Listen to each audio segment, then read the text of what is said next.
Hi, my name is Angelo Lopez. I'm a Filipino American editorial cartoonist based in the San Francisco Bay Area, and I'm honored today to be speaking to a great editorial cartoonist from Canada, Graeme MacKay.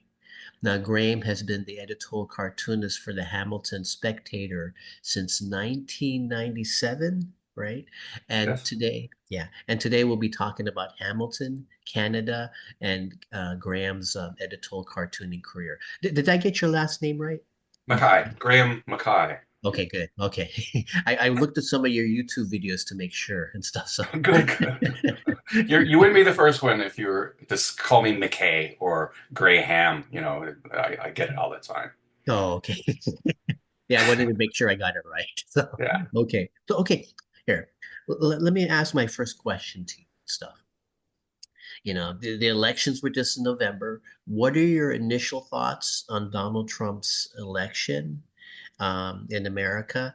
And does Canada have the same level of polarization as the US? hmm Well, first of all, thank you, Angelo, for having me on your show. Oh, I feel honored myself because I know you've had a long line of cartoonists and colleagues come through, and a credit goes to you for actually taking the time to talking to us and getting oh, our side of the story out. yeah. Is much I'm just a appreciated. nerd. So, so Oh, and for your viewers, you're gonna see Penny the dog come in and out of the show. yeah. Uh, she goes out there and she barks at squirrels, and there's plenty of squirrels out this morning. So bear that in mind. Now, Oh, speaking of other vermin, Donald Trump. yeah. Um, yeah, I look to Donald Trump from the safety and sanctity of Canada, obviously. I know you're in the U.S. and I know, like a lot of cartoonists, you're full of fear and worry, and it's certainly something that fills us up here in Canada, especially given what he said in just the last couple of days or few days with tariffs Oh, and yeah. the wall and migrants and that sort of thing and the deportations and there's so much more Yeah. that is going to affect Canada in this round of Trump that we are very much concerned about, much more than the last time. Like the last time, it was like oh, Donald Trump, he won't be as bad as he said, but we know we've seen what he's like, and Yeah. we as Canadians have actually felt the weight of Donald Trump when he renegotiated NAFTA and Oh, put down our prime minister. The same prime minister Trudeau is around that was around in the first go around, which is yeah. hard to believe. You look at Justin Trudeau; he's a young man, and he's actually not. He's only 3 years younger than me, and I'm 56. And Oh, and Trudeau is on his dying days now, and we have a guy by the name of Pierre Poilievre who's a conservative, and he has echoed a lot of the things that Trump has been blasting over the past few years. yeah. We've actually heard for the first time in the last few days or so the term Canada first. Like Oh, that that is something that we're not used to hearing, but it stems right from what's happening in the United States. So okay. there's obviously a lot. I mean, there's so many other aspects to what Trump is how he's influencing politics up here. It's been something that's actually been going on for years and years, even before Trump. Our our ideologies, our parties used to be very closely aligned in the middle, and now they're just spreading out, and it seems to be a phenomenon happening around the world. Okay, yeah. Is Canada's right wing being, badly influenced by Trumpism then? Did it used to be more sane, I guess? I guess, you know.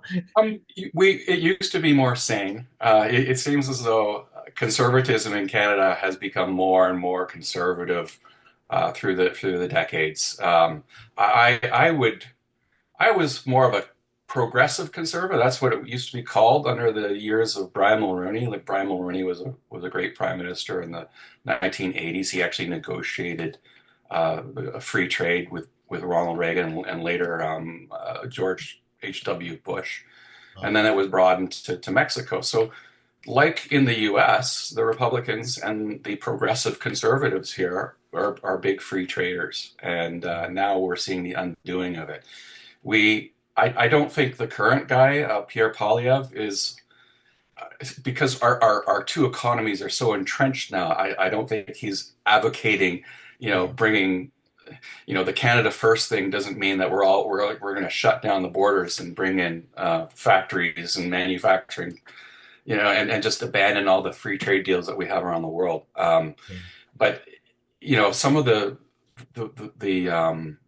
nativism and racism and stuff like that has sort of been embraced um, Mm. by the conservatives here. You may remember the convoy protest from a few years ago Yeah. against vaccinations and that sort of thing. That was all on the right, and it was sourced here in Canada, and it was something that the the Prime Minister wannabe embraced at the time, and he's still seen as a guy who advocates freedom and you know the choice of people to decide whether they should be vaccinated or not when it really is a health issue. Yeah. Okay. Hey, I'm sorry that we influenced you guys in that way. I don't know if it's your fault, but it's just it doesn't. The comparison is made in Canada is like sleeping with an elephant, and we're a mouse, and so we feel every twitch and movement. So we haven't we hold this illusion that we're an independent country, but we really are supplicant to whatever happens in the United States. So and it's been like that for probably since the Second World War, really. yeah, when we became a superpower, right? Exactly. Okay. Okay. Well, let me ask a little bit about your background. How did you become interested in editorial cartoons, and who were your cartoonist heroes and heroines? Right. Uh, I guess any of us editorial cartoonists have a similar story in that we're all kind of, Yeah. I guess we were brought up in a household where there's news and, I mean, we're old enough to have had newspapers in our lives. Yeah. I wonder about the poor kids now. I guess they get their news from TikTok and everything, but it was a simpler time back then when you had newspapers, and most of us, I guess, had TVs, and so you see the 6 o'clock news and you get an idea of what's going on in the world. I think there's a natural curiosity that I had that many cartoonists would have, Yeah. and I've always had inclinations in drawing and doodling, like any kid, but I just didn't give up in my teens. I kept going with it. I'm not a particularly sporty guy, Yeah. so while all the guys were out, playing hockey and football and baseball, I would go and draw Jimmy Carter. That's like But I guess the people who influenced me were mainly the ones that I saw in the newspaper. In Hamilton, we had a very famous cartoonist, Blaine McDonald. He just stuck with his first name, Blaine, and so Yeah. he was obviously someone that I aspired, not aspired to, but I loved looking at his cartoons. We also had Duncan McPherson at the Toronto Star. My parents got the Toronto Star as well. My dad went to university in Toronto, so we had to get the Toronto paper. Hamilton, by the way, just for your viewers, Hamilton is a city that's about 50 miles south of Toronto. So we're very close, but we have always sort of lived kind of like Canada in the shadow of the United States. We've always lived in the shadow of Toronto in Hamilton. And Hamilton is a very kind of dirty steel manufacturing city. So we've I wouldn't say we're a bedroom community, but we rely on the media from Toronto, and we always have. The other place is Buffalo. Buffalo um, has given us a lot of influence. They have like three networks there: ABC, Uh-huh. CBS, and NBC. So a lot of us who grew up in this area were influenced by whatever we saw on TV. And Yeah. I'll say that for myself. I mean, obviously Mad Magazine and a lot of those cartoonists were people that I certainly aspired to becoming.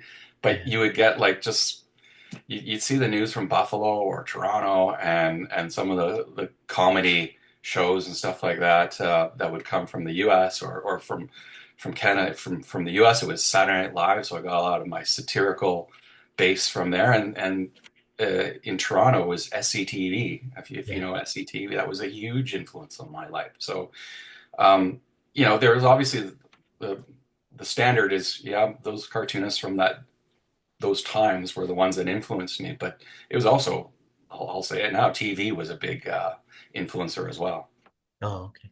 I think, are we the same age? I mean, when I came from the time of like Walter Cronkite, Dan Rather, and stuff. Is that the same time with you, or Absolutely. I'm 56.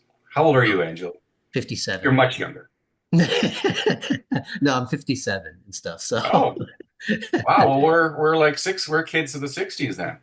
So, kind of 60s, more 70s and stuff for me and stuff. 60s, I barely remember and stuff, right, but the right. Well, I 70s. mean, when was your I'd like to have a conversation here. So when did you first become aware of news? What was the first thing that you remember as a kid?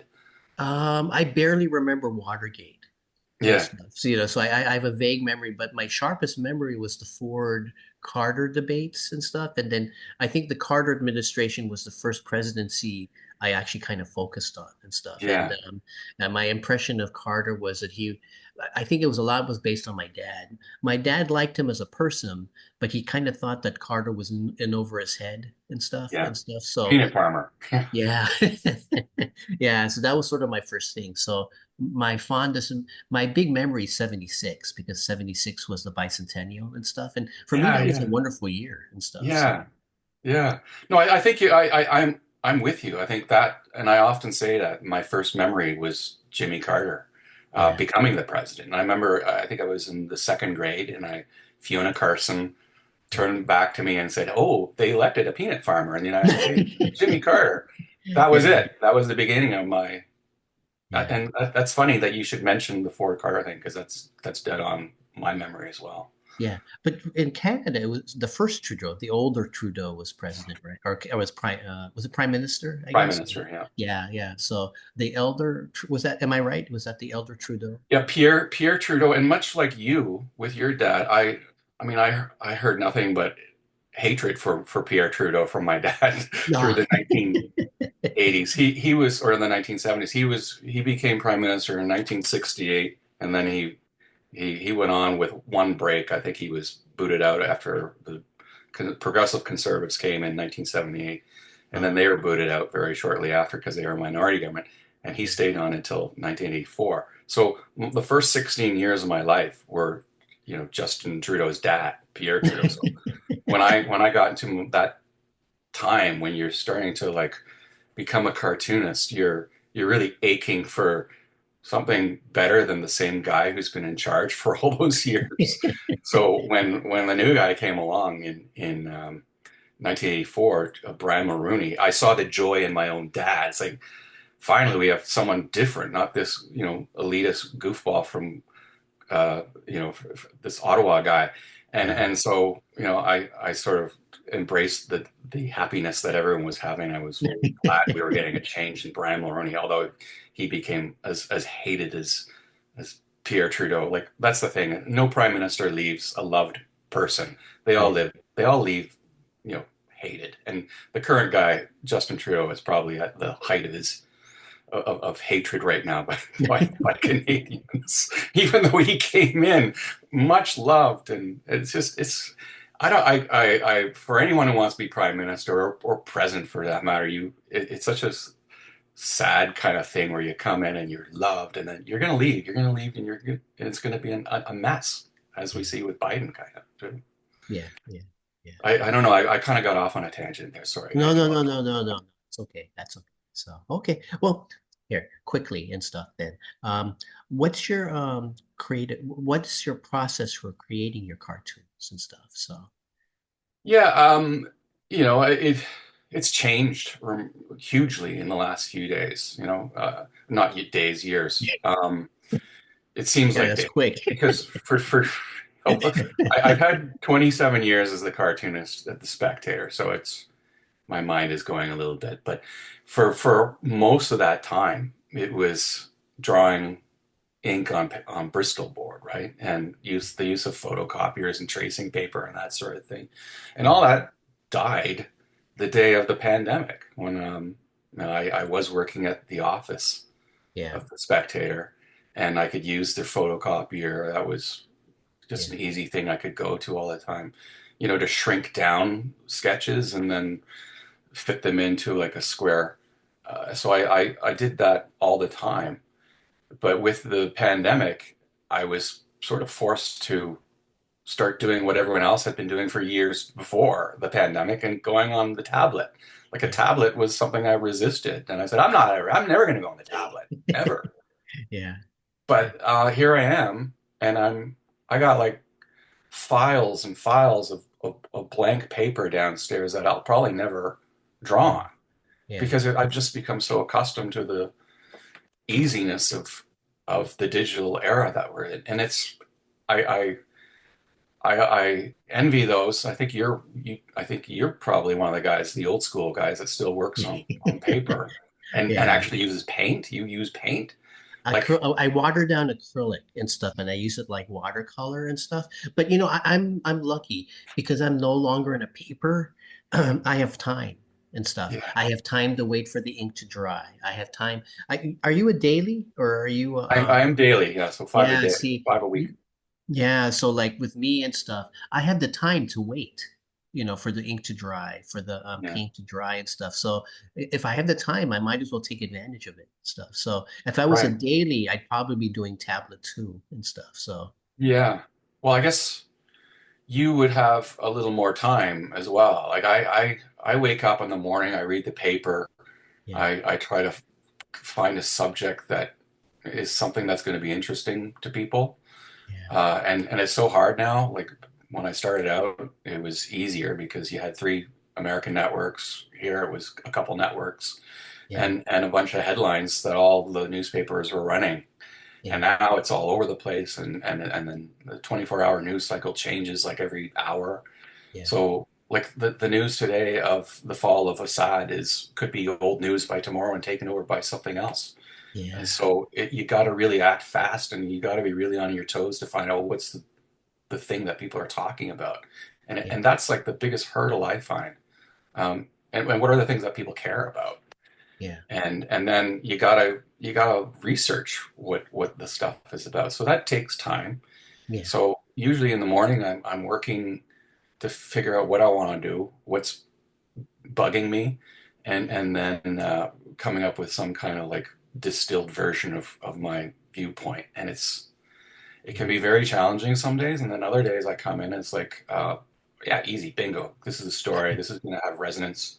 It has, everyone's talking about it, and so and then from 12 until 5, that's basically my time when I'm drawing, yeah. and it can go right to the edge, and I'm bugging my editor at 5:03 and saying, can you give me like 5 minutes, and I make up some story like my computer isn't working well, but really it's just me not, just putting too many Easter eggs in or whatever. Yeah, But yeah, but the beauty of the digital process is that it films the entire thing. So this is an add-on thing that I've gone with where I do like these 30-second making of clips of yeah, the editorial cartoon, and I'm posting that. I don't know how many people are looking at it. I know in the TikTok era, you have 7 seconds to get your point across, and yeah, I think editorial cartoonists apparently is like you better get your point across in like 1.3 seconds, otherwise you're going to lose people.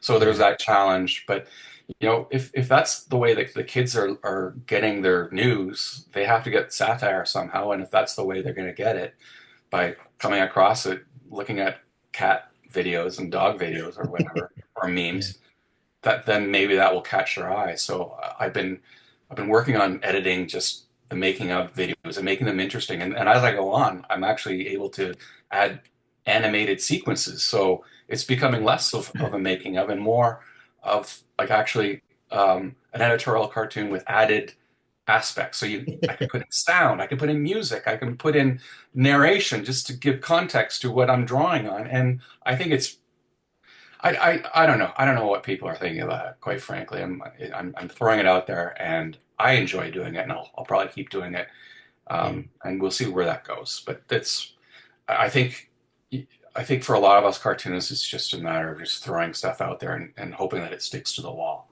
Yeah. But And that sounds like a lot of fun though. Because it yeah, sounds yeah, like you're constantly learning something new and stuff. So your materials, your creative process stays fresh.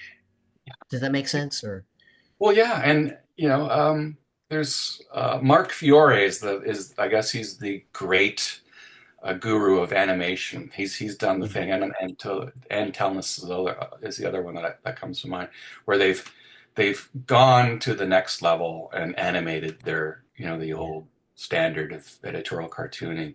yeah. The thing about Mark is a genius, but I find that his stuff is a little bit too long, and it Um, might lose people. And I find even like 30 seconds is way too long when I and the thing about Instagram or any of these other social media platforms, they tell you when you lose people. So oh, it gets kind of I didn't depressing know when that. Okay. Yeah, but you put all this time and then you find out, oh, they've gone after 2 seconds. Oh, But I read something. One of these, well, I didn't read, but a cartoonist told me that, um, in this time, I guess each generation, the attention span is getting shorter and shorter and stuff. So we kind of have, in some ways, the editorial cartoon is perfect for that form and stuff, right? And stuff because it's a quick glance and stuff, and you can get a political message out in such yeah, a. But I guess that's the same thing with animated cartoons. The yeah. short, quick one is best for a generation that's attention span is getting shorter and shorter and shorter, I guess. Absolutely. And I wish, the editors and people like that who have control of the levers would understand that and know that the phenomena of memes going all over the place for those Yeah, quick hits where it takes seconds, microseconds to figure out what you're doing. Well, that's what editorial cartoonists have been doing for centuries, yeah, and yet we're losing all these geniuses and very creative people. yeah, um, they're I guess the newspapers, they're more incubators of journalists and that sort of thing. And the first people to go are the ones that offer the images. So the yeah, photographers and the editorial cartoonists are the first to go, but they're the ones that elicit the greatest amount of emotion and yeah, thought, I think. You have to use your eyes. You don't have to exert a lot of energy yeah, to look at an editorial cartoon or an image, but yet these are the things that are the first to go as the newspaper world is, you know, yeah. declining. I didn't realize photographers are going through the same thing as editorial cartoonists. Yeah. Okay. Well, thinking like my newspaper has gone, obviously, like any other newspaper, has gone through a giant reduction of staff. We have Um, one photographer, Kathy Coward, at the Hamilton Spectator, and she's my age. She's been there as long as I have, 27 years. yeah. Last Last year, I think we had 7 photographers. Oh, And wow. you go back to 15, 20 years, we had way more than Oh, 7. okay. So for a city of Hamilton, Hamilton's a big city. We have 600,000 people, and you Okay. only have one photographer. Yeah. Oh, A lot of the thinking as well, we all have phones, we all have cameras in our phones. And, if you're a reporter and you're at a scene of accident, you can take that shot. But photographers are trained people, and you can yeah. tell when a journalist is taking a photo because I don't know about you, but I when I look Out at a of photo focus. and I and there's a sea in the background, like why is a sea like why is it on a tilt? It's like on a giant degree angle. Like, do you not see that? And do the editors who are reprinting these photographs not see it? Because a Yeah. photographer would not allow that to happen. And so we're seeing a lot of like garbage photographs being put in newspapers and online, and you can tell they're Yeah. they're being taken by a bunch of amateurs who are, they have other professions and they should stick to it and leave it to the photographers. And the newspapers need to rehire those photographers, quite frankly. Oh, okay. It must be. So she does sports photography, city hall. Does she do everything? Yeah, Oh, and okay. and I see her occasionally. I can see how she's just she's seen the glory days when she could Yeah. be given a few assignments in any particular day, and now it's you get a call from the office saying, "Oh, can you go to, one side of the city and take a picture of this fire that's happening? Oh, and Yeah. by the way, the football team is doing a practice, so can you get downtown and be there in an hour to take the picture of the practice?" And it's like it's impossible. You can't do Yeah. that. And so the readers are losing, and just the paper record is losing a great deal by not having the army of photographers that we once had. Oh, okay. Yeah, that's something that never would have occurred to me. Gosh. Oh, Yeah, okay. Okay. Well, so you mentioned that you know, you've been in the Hamilton Spectator since for 27 years and stuff. yeah, yeah. Okay. What are some issues facing Hamilton right now? Hmm. Hamilton has a lot of issues. Where, as I say, we're in the shadow of Toronto.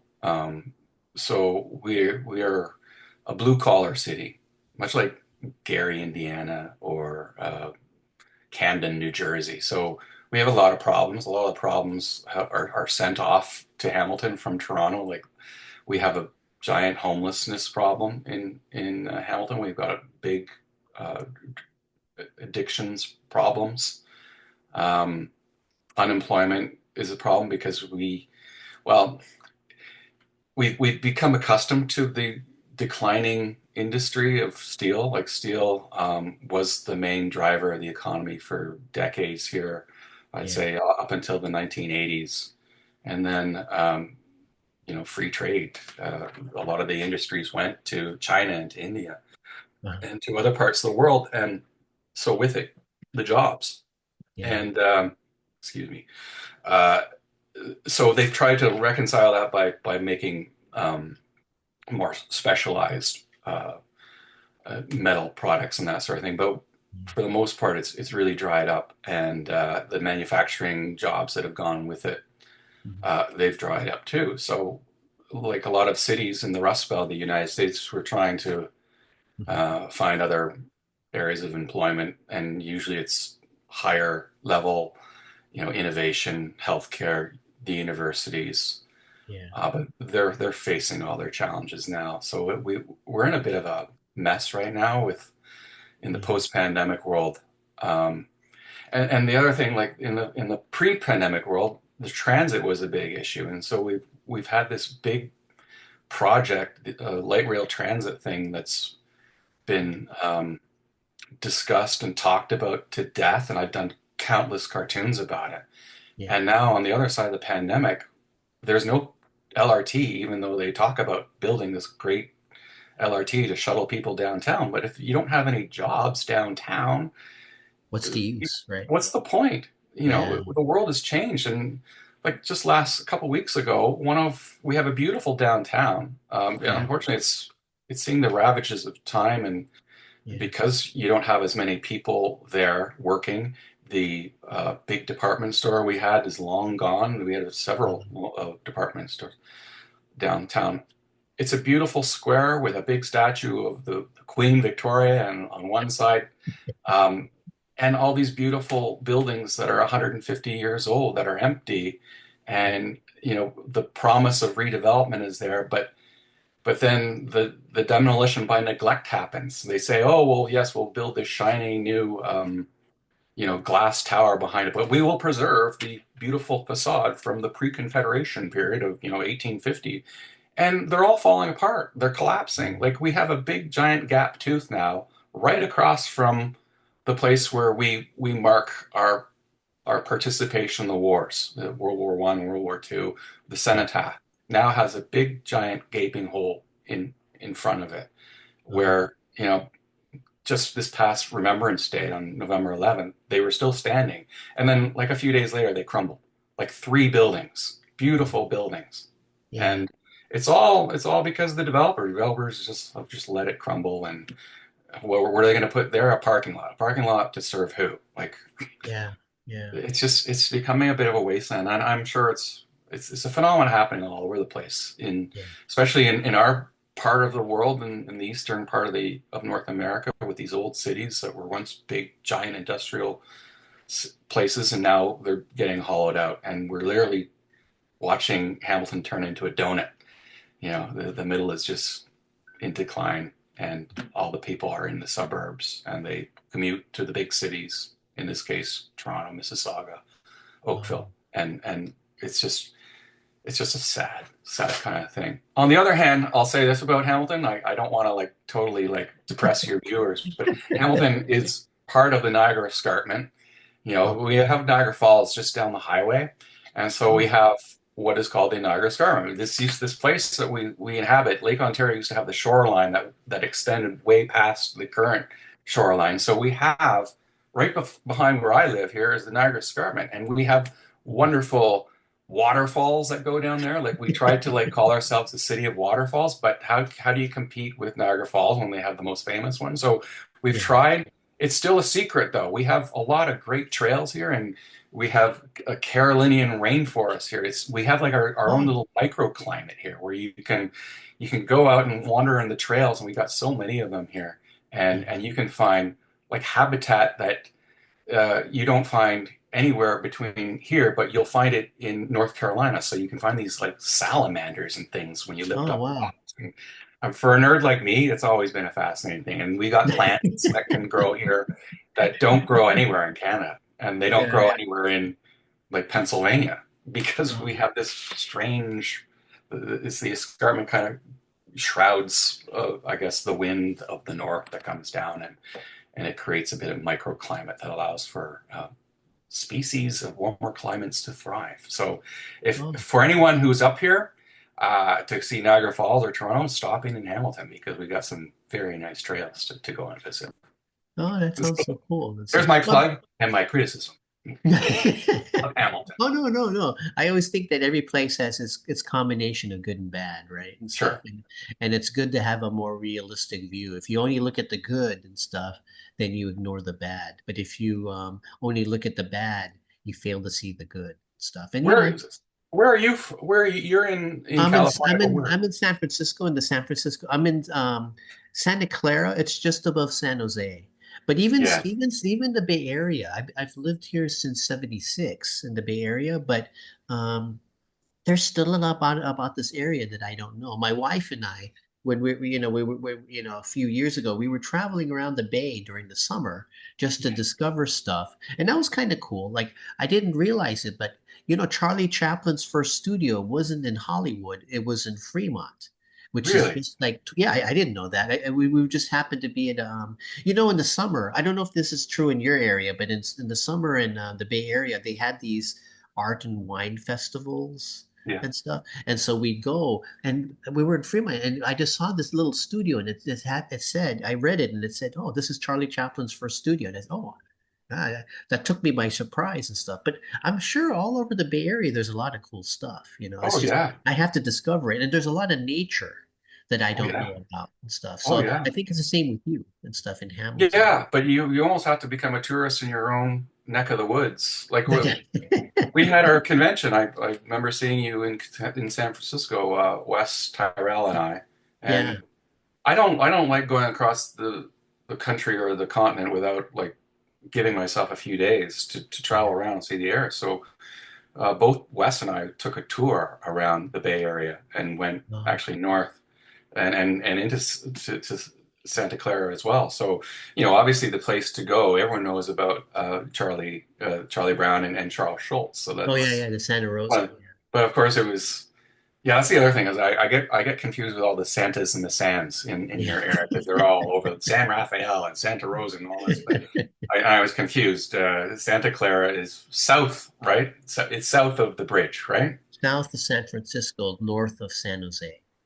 Right. Okay. Okay. Well, if you know the Dionne Warwick San song, Jose. you Okay. know the way Okay. to San Jose and stuff. So yeah, See, San Jose. We went through San Jose, and that's south of the bridge, right? yeah, that's south. And Santa Clara is north of the bridge. Then No, no, that's Santa Clara's north of San Jose, but it's still south of the bridge. okay, I'm Yeah, sorry. You we're can sort cut of at that the part. we're near the heart. We're pretty much at the heart of Silicon Valley and stuff. Yeah, yeah, So yeah. Well, that's the thing is that you have such a huge area there, and we were trying to figure out with the 2 days where should we go, and um, and we could have gone south. I would have been happy to go south to Monterey and oh and some of yeah, those yeah, areas. but we chose to go mostly in the north. And you're right. I mean, the redwood forests and a lot of those, there's all kinds of little pockets of history and stuff to go Yeah, and yeah, see. And it's, I mean, think of it this way. You are living in a state that has a bigger population than my country.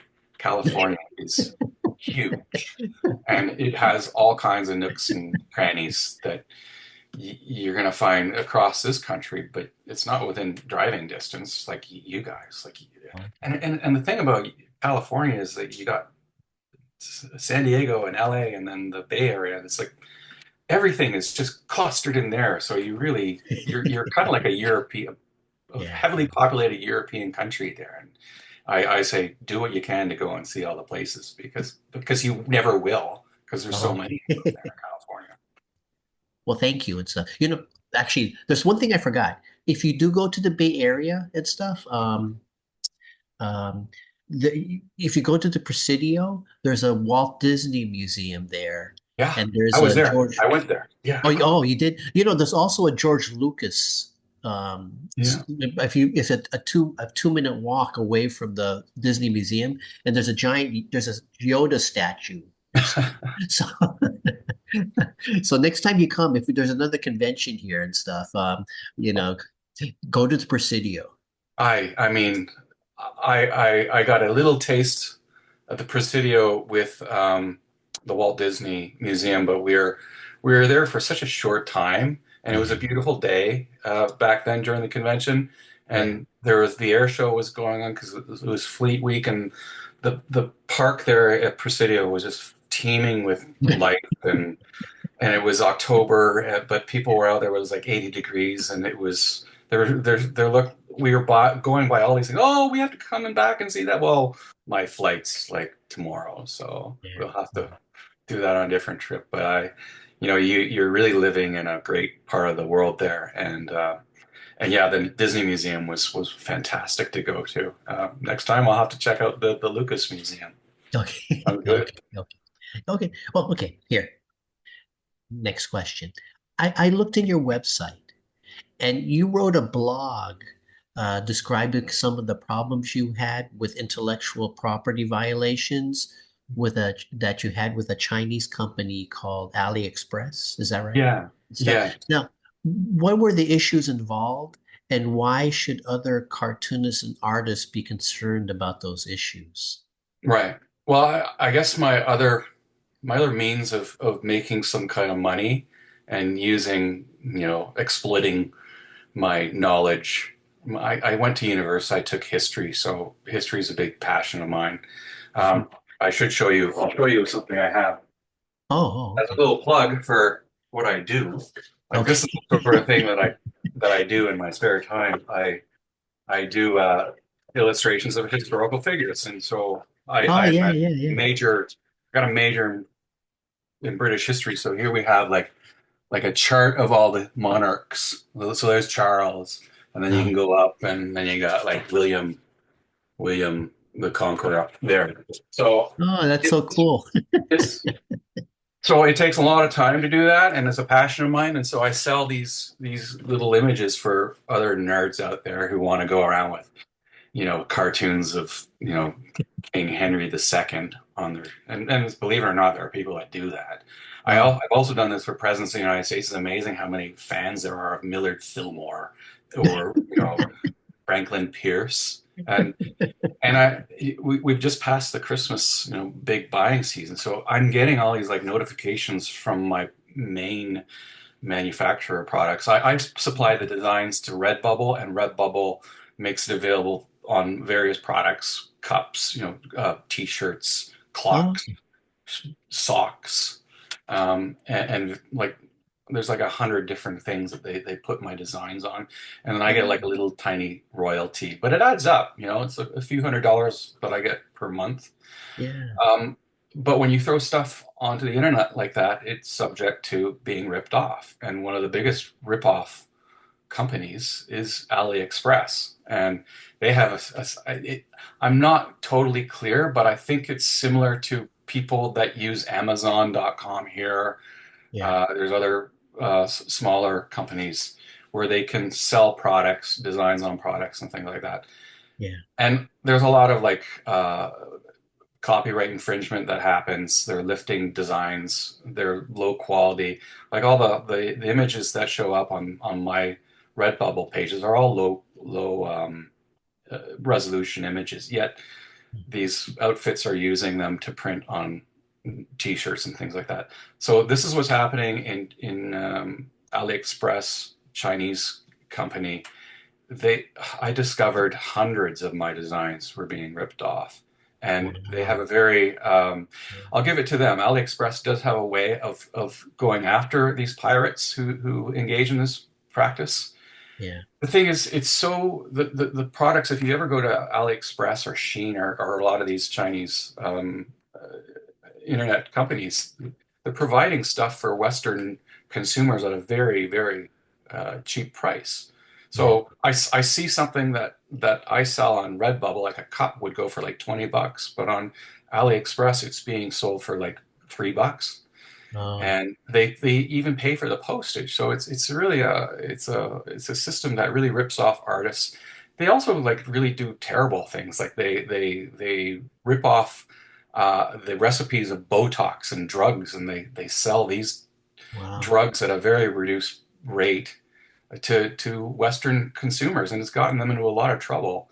So Yeah. they're starting to fight the counterfeit, but more so the patent counterfeiting of generic drugs and things like that. That's very serious. My thing is not so serious, but it's still ripping off guys like me.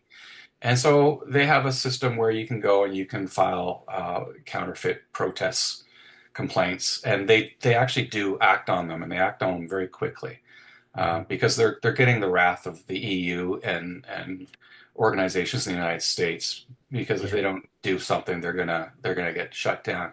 I mean, it's like playing a game of whack-a-mole, because you whack some seller there and then another one's going to pop up. So you just have to be on your guard. It's just something that happens when you're an artist and you're throwing stuff on the internet. It's going to get ripped off, and if it's not a design for a historical character, it's often a an editorial cartoon, which is another issue where our editorial cartoons get turned into memes, and that's like it's a Yeah. huge thing. I've had several of my cartoons that have been twisted in a way to act as propaganda for some group of people or whatever, and that's a serious issue too. I mean, I did bring an example. I don't know if we'll get into it, but I had a Waves cartoon that Yeah. uh, uh, we might get into that. I'll let that I'll rest with that. But yeah, it's a serious issue. Yeah. Is it also the fact that you have to do the whack-a-mole? That's a lot of time that Yeah, it you'd is. rather spend doing something else, right? Sure is. And it's like time that you could be, I could be watching something on Netflix. I don't know. But also I could be doing more creativity, and it's just sucking the time. And because I'm spending all this time looking for this stuff on AliExpress, I'm actually doing their work. I'm a basically an unpaid slave to Yeah. them. They can see the value of taking counterfeit stuff off their platform, but I'm doing it and I'm not getting paid anything. And Yeah. so I thought, well, is there a way to get them to compensate me, because it's on them, and AI should give them the tools to find a lot of these designs that I've red flagged and said, look, you're this is a ripoff of my stuff. Go Yeah. after them. I've given you the intel. Now you work with it. Like, Yeah. stop making me do all this free work for you, Yeah. AliExpress. Oh, okay. Okay. Well, thanks for doing that blog though, 'cause that's something that never would have occurred to me and stuff. But Yeah.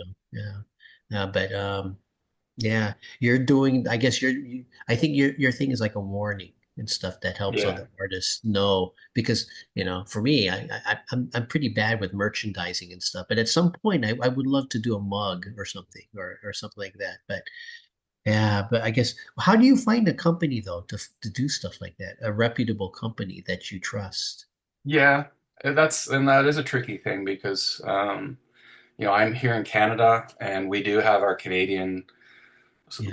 uh, marketplaces, I guess, but they don't have a world appeal or anything like that. I did a little bit of research when I started out, and this was like maybe 15 years ago, when Redbubble Oh, was was the one that seemed to be the one to go with, and it continues to be in 2024. Okay. But it's nothing that you're going to get rich off of. It's just sort of a hobby, and they Oh, provide a service. Like, someone told me a long time ago, "Oh, I would love to have your cartoon on a mug." And it's like, well, I don't. I could go to the Staples or to the Kinko or whatever it was called then and get it done. But it's like, well, yeah. it's my time, and I don't have time for that. So Yeah. they just provide a service that's really helpful, I guess, in promoting what we do. And that's, how do you get the word out? Hey, I'm drawing cartoons. And if you don't subscribe to newspapers, well, somehow you got to get to the other folks that don't read the newspaper, that you're a talented, creative person, right? Yeah, yeah. Well, that's it sort of leads to my next question and stuff. In terms of finding an audience and stuff. As newspapers decline and stuff, more and more editorial cartoonists are trying to find a readership through Substack, Instagram, Facebook. I guess nowadays a lot of people are going to Blue Sky and stuff Yeah, and other social media. yeah. In your opinion, what are editorial cartoonists gaining and what are they losing during this transition from newspapers to social media? Uh, well, with Blue Sky, it's finally something that's replaced Twitter, and a Yeah, lot of us were on Twitter, and a lot of us have abandoned it. Um, the big issue about Twitter or even Blue Sky is you're spending your time cultivating your branding and that sort of thing, and you're throwing it out. You're getting a lot of reaction. On in Twitter, it became just hateful, awful yeah, stuff, toxic stuff.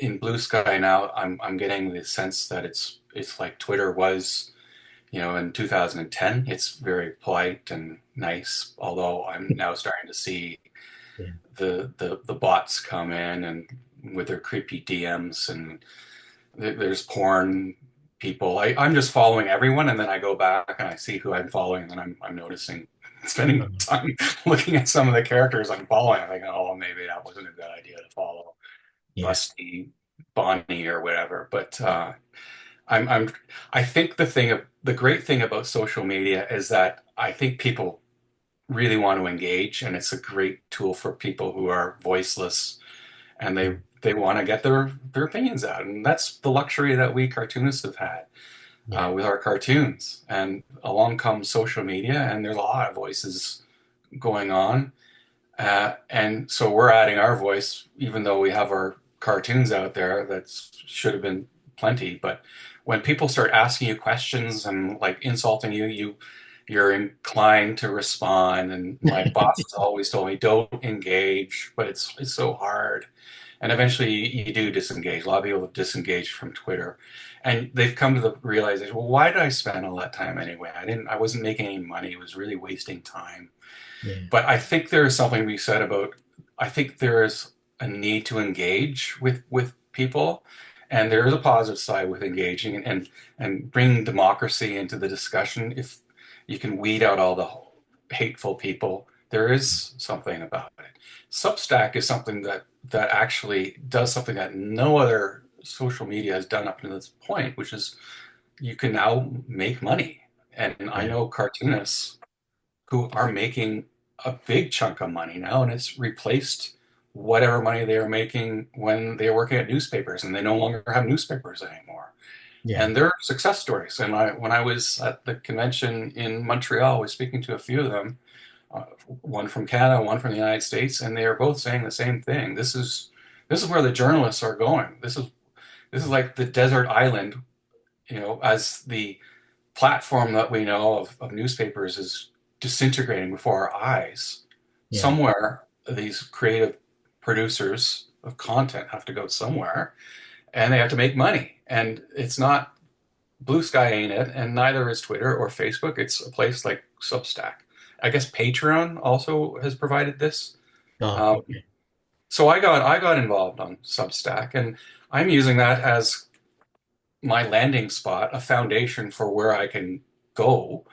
It's free right now where I put my stuff up there and I add some commentary, and it's just a safeguard for me because 27 years, I'm so lucky I've had this job, but Yeah, I'm only one of like a few staff cartoonists left in Canada. And I know I've met Pulitzer Prize winning cartoonists in the US who've been cartoonists way longer than me, and they've lost their jobs. yeah, And yeah, Substack has given them something to continue their career with. And thank goodness, because and I don't know how long it will go. I don't know if Substack will exist because there is a saturation point. There's so much great writing, but everyone has an opinion, but it's so yeah. full of very good writing and a lot of content that's just there's almost too much Um, information out there, and yeah.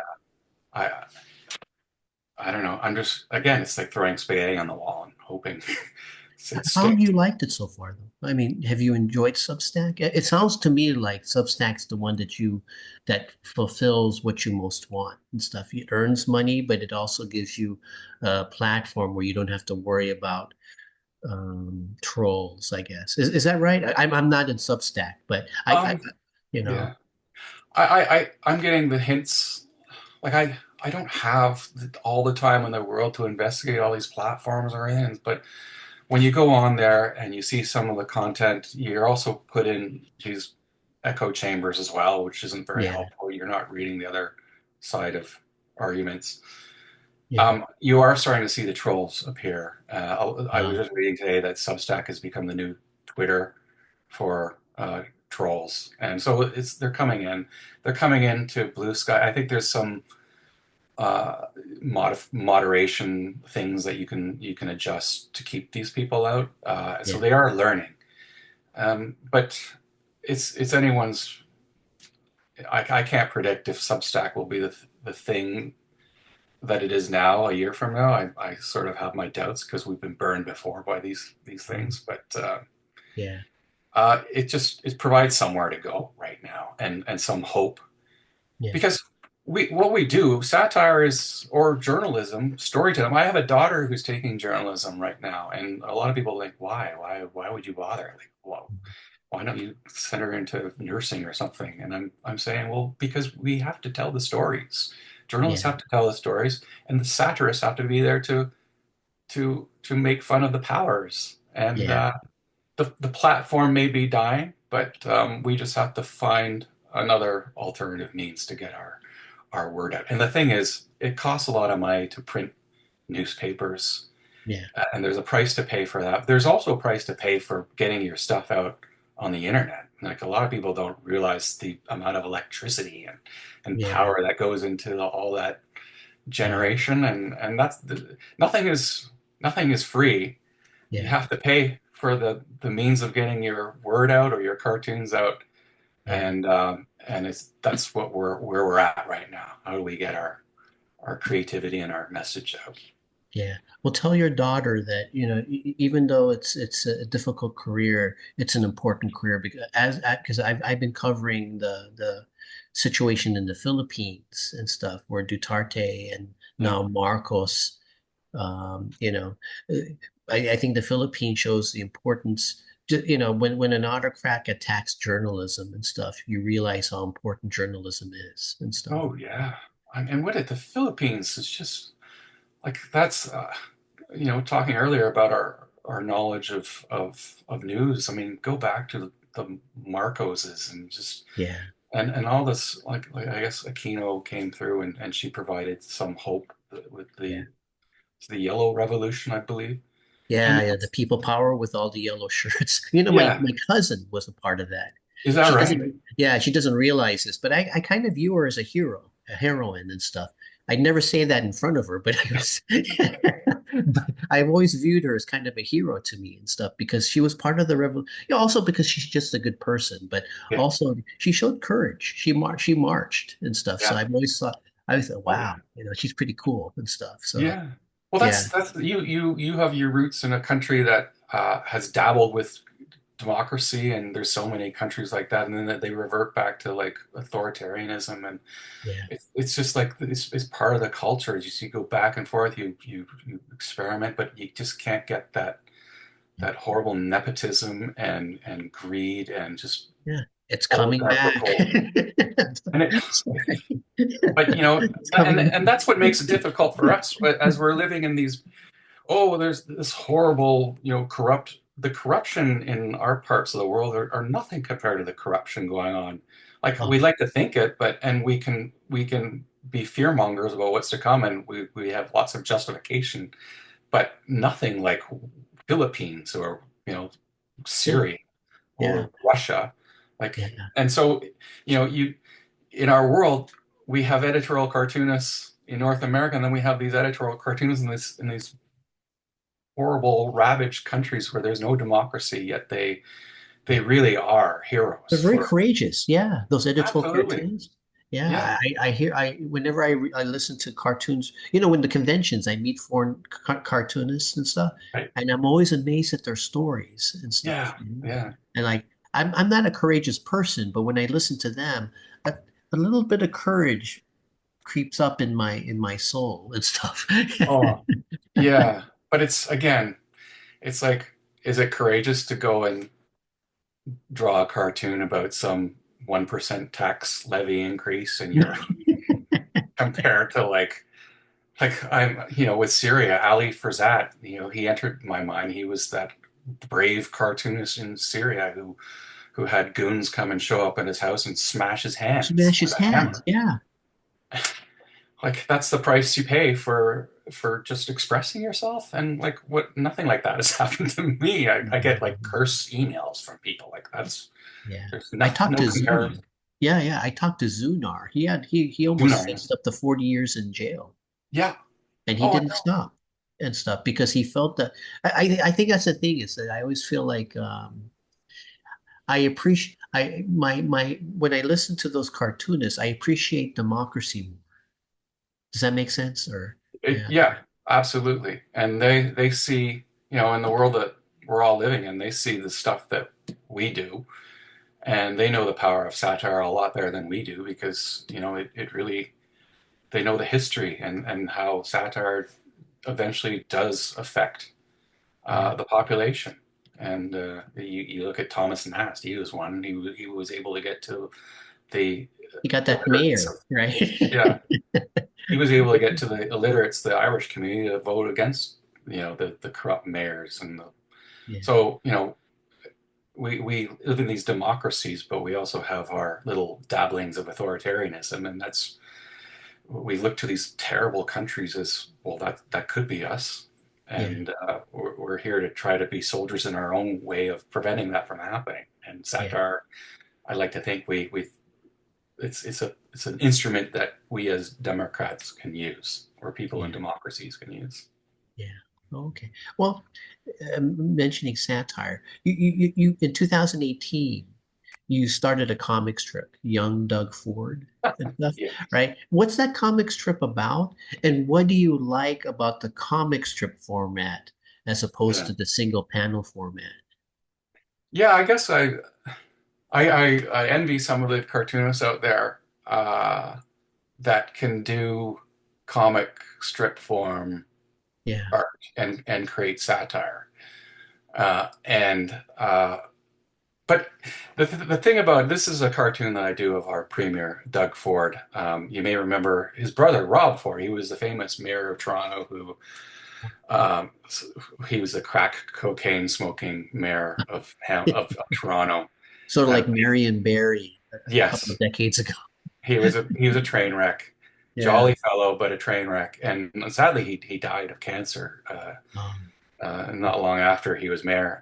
But his brother Doug uh, has become the Premier of Ontario, the Progressive Conservative Premier of Ontario, and he's the two-time, like he's had two terms. He's now into the middle of his second term. So he's been elected and then re-elected with majority government. So he's a very popular Premier. Uh, but he's also a guy who's from our generation. Like he grew up in the 1970s, and Uh, he's basically the first guy that I know of other than Trudeau, but Trudeau comes from a different kind of world than I. He was the son of the prime minister, after all.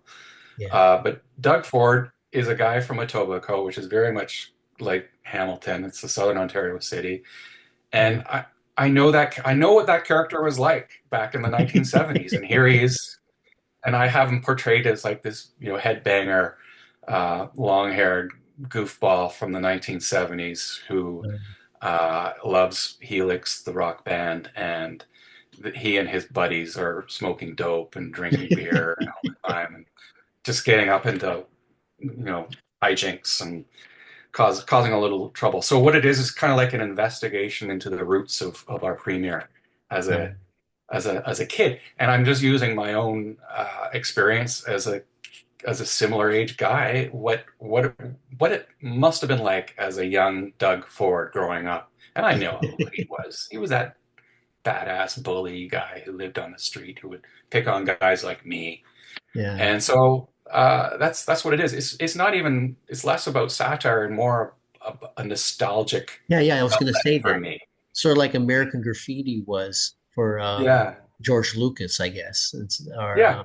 yeah, or what was that? What's that Richard Linklater movie, Slackers, I guess, or Slackers Dazed from and the Confused, I guess, or yeah for days that and generation and stuff, you know. though that's our generation, and I point this out to people because when you put out a cartoon like Young Doug Ford, you're really targeting a very slender part of the readership. It's our generation, so Yeah. people younger aren't going to get a lot of stuff, and some of the older people, and it's more of a kick at the older generation who made us, watch Happy Days and all this like, oh, is Elvis alive? Like, who cares if Elvis is alive? Like, it's not my generation. Yeah. Uh, and so the 1950s are very well eulogized or whatever regarded. We all know what happened in the 1950s Yeah. with Elvis and all that. But do we? Like, this is our generation. Now we get to fill in what it was like when we were kids, and Yeah. that's part of the record too. And so I'm hoping this lends a little glimpse into what it's like in Southern Ontario in the Yeah. 1970s. Yeah. I'm wondering if that, whenever artists, filmmakers, comic artists, whenever they get in their 40s and 50s, they start looking back, Yeah, and stuff. I'm wondering if that's just and I think that's kind of cool because I have very fond memories of the 70s and stuff, yeah, and so even the 80s, I have fond memories of and stuff. It was yeah. just, even though we were worried about nuclear war, I guess in between those times, I just have fond memories of like, hanging out at I don't think they had these anymore, but they used to in the malls. They used to have these places where you could play video games and stuff. Yep, arcades, yeah. Yeah, and I Oh, used to just go on, sorry. no, no, I just used to hang around comic book stores all the time. I was a real nerd. You know? Yeah, that was just fun and stuff. But I guess every generation has their area field of nostalgia and stuff. Even though you have a narrow audience, I still think it's probably a pretty big audience. Yeah. Oh, yeah, I would think so. But you're right. The 1980s was it seems like a simpler time. I don't know if I'd want to go into a time capsule and go back to those times. Yeah, yeah. I I guess you're mean, right and stuff. Yeah, we grouse a lot about, you know, uh, social media, that's all that stuff that wasn't then, and things were a lot simpler. But I think I'd go crazy if I went back there and didn't have my iPhone. Like, yeah, wouldn't we? I yeah, mean, I I think that's with any generation because progress is progress, and you get technology that makes life a little more simpler, but it also complicates. yeah. Um, but I wouldn't mind. I wouldn't mind going back for maybe a couple hours and then coming back. Yeah, yeah, yeah. I'm nostalgic, but I actually like my life now. You know, Yeah. my life. But I think with me, a lot of it was personal growth. I had to outgrow certain insecurities and anxieties that I had when I was younger. Hmm. And I think for me, actually, a few friendships, and then having when I met my wife, that helped me and stuff Yeah. to become a better person. I think the person I wasn't was a little bit too immature and insecure and stuff. Yeah. And That's it. Is that the person that we were even 10 years ago is not the person we are today. And I think, and that's the great thing about what we do as cartoonists is that, and not a lot of people can do this. They can't go back 10 years ago and look at their work and and see what they were doing on a daily basis. It's not like I do that anyway, but it's always there, and you can look back and see who you were as a different person through your cartoons Yeah, from even like 40 years ago, and it's the person who is me or you is not the person that we are today, yeah. and Yeah. yeah. Oh, okay. Well, actually, this sort of leads to my last question and stuff. You're talking about how you evolved as a cartoonist. What do you love about editorial cartooning, and why do you think editorial cartoons are still important? You touched a little bit upon it earlier, but if you want to add to that. Well, we're lucky in that we're doing jobs. It's not even a job, it's a life, right? Yeah, It's a passion. And a lot of people have to I have to be reminded by my own wife, well, you're doing what you want to do. This is your dream come true. But yeah, you're always complaining, I'm not getting paid enough, or oh, why can't this editor let me do what I want to do? yeah, Um, but it really is a fundamental part of democracy. I mean, I know that sounds like cliche, but if you don't have satire, you get propaganda, and we have to fight against propaganda because it's all around us. yeah, The news, especially now with the transition, the politicians aren't going to newspapers anymore to get their message across. They're not going through the filter of people who have as much knowledge as they do, yeah, and so it's just a lot of misinformation is because of that, because they don't go through the filter, yeah, and the arms of communication is through the politicians, and so yeah, they're not subjected to scrutiny, and they're not subjected to satire. Like I, I've worked in the Hamilton Spectator for 27 years, but I don't do local stuff like I used to, and we don't right. have opinion writers covering like nitty gritty stories that are unfolding at City Hall anymore. So the politicians are really getting away with a lot of stuff now, but they weren't before, and hopefully that's just a transitional thing as we figure out how to get the Yeah, um, a more communication with scrutiny across, yeah, uh, and hopefully we figure that out. But right now, um, there's never been a more important time to have satire, mm, especially with what's around the corner. We're kind of at a calm before the storm issue I sent or period right now, with the oncoming of Trump. But it's not yeah, just Trump. I mean, here I am in Canada. We have our own versions of Trumpism that's around the corner, and it's scary times. And yeah, for the fears that people have, you need to have humor, uh, and a message that comes with satire that is what we do. And I fear though that what's happened in recent years is that satire has actually become so polarized that yeah, that cartoonists are actually embracing partisanship and that sort of thing, and that's not what we do. We're not there to tub thump for Donald Trump or even Kamala Harris. We're there to criticize them equally, yeah, and try to add more thinking and thought to the discourse. With naturally power corrupts. yeah, There's corruption on all sides. Democrats are corrupt, Republicans are corrupt, liberals, conservatives, and yeah, that's what our job is there to represent the frustrations of people, general people, and we can't get sucked into the propaganda. And I'm afraid we're seeing a little bit of that now, and yeah, we got to stop that. yeah. So we're sort of fighting against the universal human weakness of being corrupted by power, no matter whether we're left or right. Yeah, and that's why there's always going to be a spot for what we do. It doesn't Yeah, matter. Like even the most noble, uh, fairest government can be in place there, but we're inclined to selfishness. So we're yeah, there to point it out, and yeah, uh, and we're not there to wave a flag for any party or anything. We're just there to be uh,